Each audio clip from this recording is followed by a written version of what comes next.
driving coach. I'm here today with my students. We got Lamika, hello, and Noi. How's it going? So today we're going to, I basically wanted to make a video. We're actually at the road test site right now. Lamika here and Noah's, they're both taking their road test. Lamika's been taking a lot of lessons with me. Noah I just met today. He took a few lessons. So we're gonna go over the sheet for the road test, for the points, right? Mm-hmm. So I'm gonna show you what this sheet means, okay? So let's start going over it. All right, so we got the first thing when we go to the top here, it says leaving curb, right? So right there it says fails to signal. So fails to observe, sorry. So the first one is fails to observe. So that basically means that you're not observing at all when you're pulling off the curb. If someone is coming, that will also be an automatic failure. But if you just don't observe and nobody's coming, then it'll just be 10 points. The second one is fails to signal. So obviously it's pretty self-explanatory. When you're first leaving the curb, if you don't signal at all, you're gonna get 5 points. This third one is uses mirror only or fails to check blind spot. Both means the same thing. So you're only using a mirror, you're not checking your blind spot, you're not turning your head over your shoulder to check for other cars coming. Now, if there's no one coming when that happens, it's 5 points. If somebody's coming, it's going to be automatic failure. Then we go down to turning in intersections. So the first thing is poor judgment approaching or at intersections. And then it has some other sections there. It says speed, turning, stopping, observing, or signal, right? So speed would be either going too slow or too fast. Turning would be not controlling the car well when you're making that turn at the intersection. Stopping would be your stopping is poor. Either you're too hard on the brakes when you're stopping or you're not stopping enough. Observing would be obviously you're not checking for traffic and things like that. You're not using enough checks. And your signal, if you forget to signal on a turn or at an intersection, it's going to be 10 points, right? So when you left the curb, it was just 5 points. But at the intersection, it's 10 points. The next one is fails to stop near center of intersection when waiting to make a left turn. So this is when you're waiting to make a left turn at a traffic light and you got a solid green light. You want to move near the center of the intersection to wait for traffic. If you don't do this, either you stay behind the white line and you're waiting for traffic. You don't want to stay there. You want to go into the middle so you can wait for that traffic, and then even if the light turns red, you can still continue to turn. Then we got turns wide or a short right. So either you make, these are your right turns, either you're making it too wide or too short, right? Too wide would be you're coming out of your lane. Too short would be you're going into like the shoulder almost. Then we got for the left turn, if you turn wide or you turn short, the same thing. If you're making a left turn, if you're turning too short, you know, you're going into the wrong lane. Too wide, going into the shoulder. Then we got inattentive to traffic signs, signals, and lane markings, which would be 10 points, right? So that would be a stop sign. You don't see a stop sign. Or it could really be any sign that you're not paying attention to where it can affect your driving, right? So maybe you didn't stop at the stop sign fully, or you didn't read that it was an all-way stop sign. So they could also give you points for that, right, Lamika? Yes, they can. Okay. You're not paying attention to the signal. That could also be when you're waiting to make the left turn in the middle of the intersection, and you don't see that your light turned red and you're able to go, right? So you're not paying attention to that signal. Lane markings would probably mean that you're going over the lane or something like that. Then we got this is your parallel parking when you're backing up or when you're doing a U-turn. Okay? So if you fail to signal when you're going to park, when you're pulling out from the parking spot, or when you're doing a 3-point turn when you're pulling out or pulling in. Then we got fails to adequately observe or use caution. That could be like when you're parallel parking if you're not looking behind you enough, or maybe you touch the curb a little bit or something like that. 3-point turn, the same thing. If you're not looking behind you, you're not just looking around enough. Then we got unable to park properly and unable to make a 3-point turn.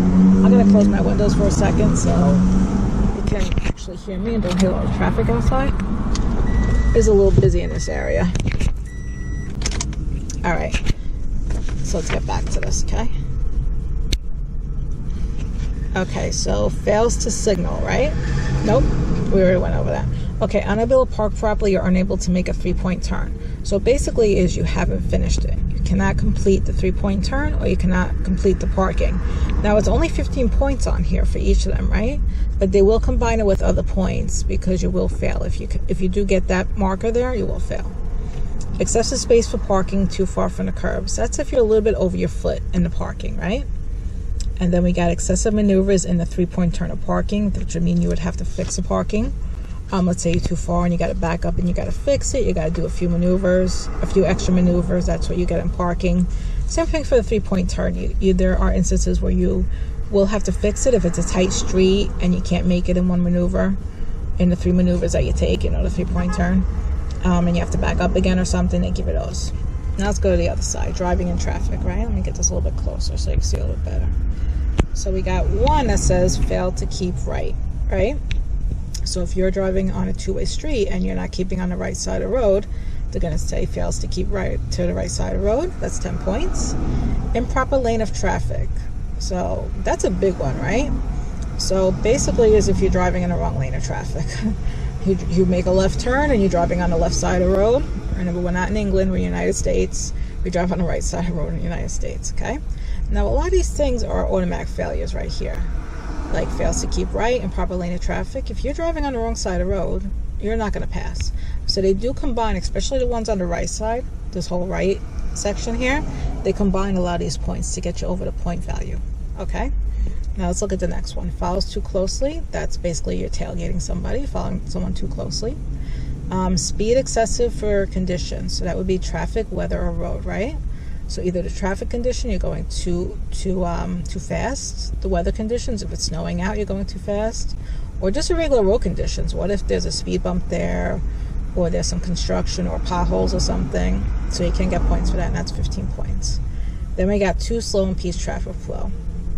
Basically, is you're driving too slow, you're stopping inappropriately, you're driving too cautiously, because you got to watch that out. A lot of people will drive too cautiously on their road test thinking that that's what they're looking for. That's not what they're looking for. They're looking for you to keep with the traffic flow a little bit. Then we got fail to yield right of way to a pedestrian or other. Other would probably be another car. Again, it's 15 points, but it would be an automatic failure if you did that, okay? If you didn't yield right away to a pedestrian that's crossing in front of you, or another car that had the right of way and you just took the right of way, that's where you get those points.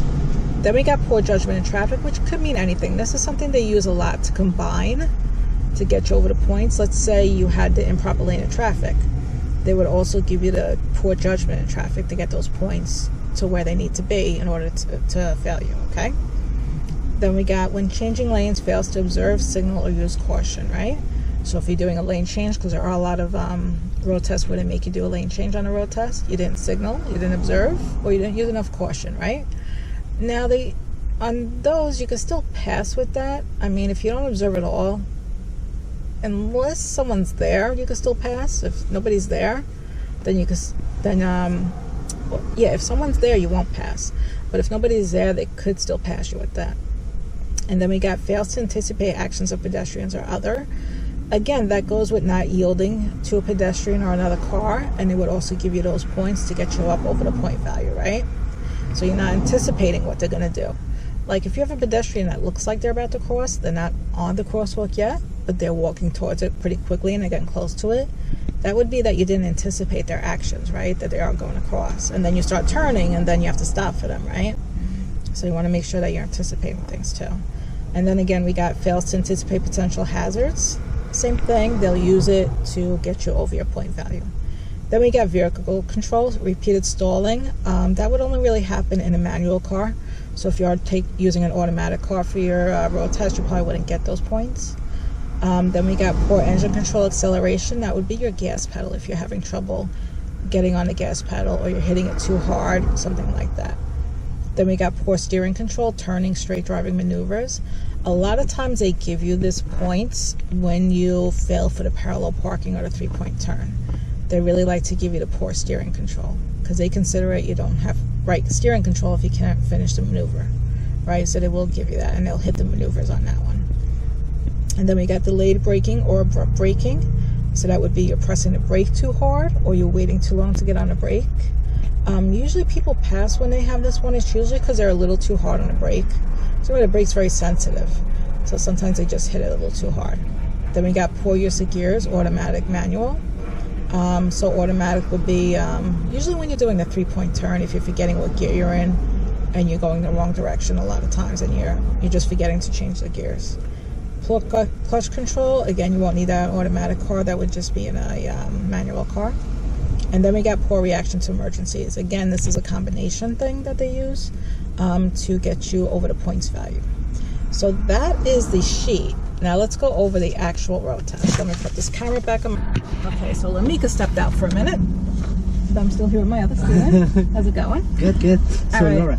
Wait, no, don't ask me yet. I'm still doing the video, so give me 2 seconds. All right, back to you guys.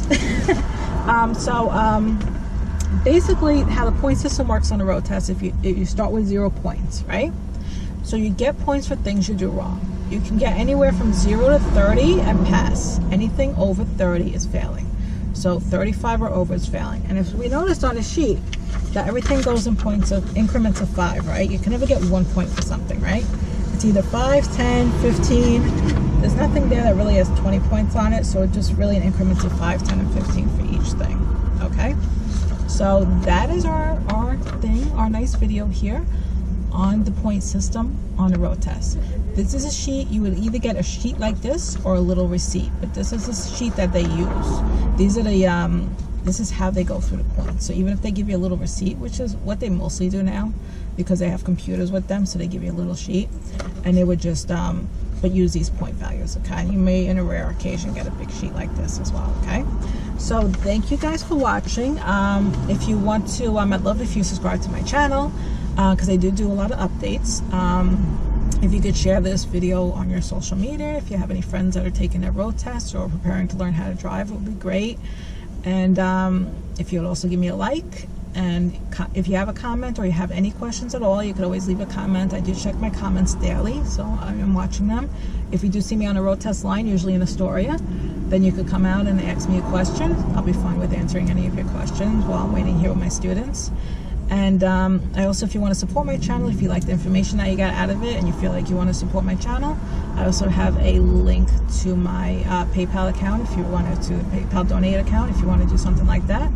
But thank you everybody for watching, and I look forward to seeing you in the next video. Thanks. Bye.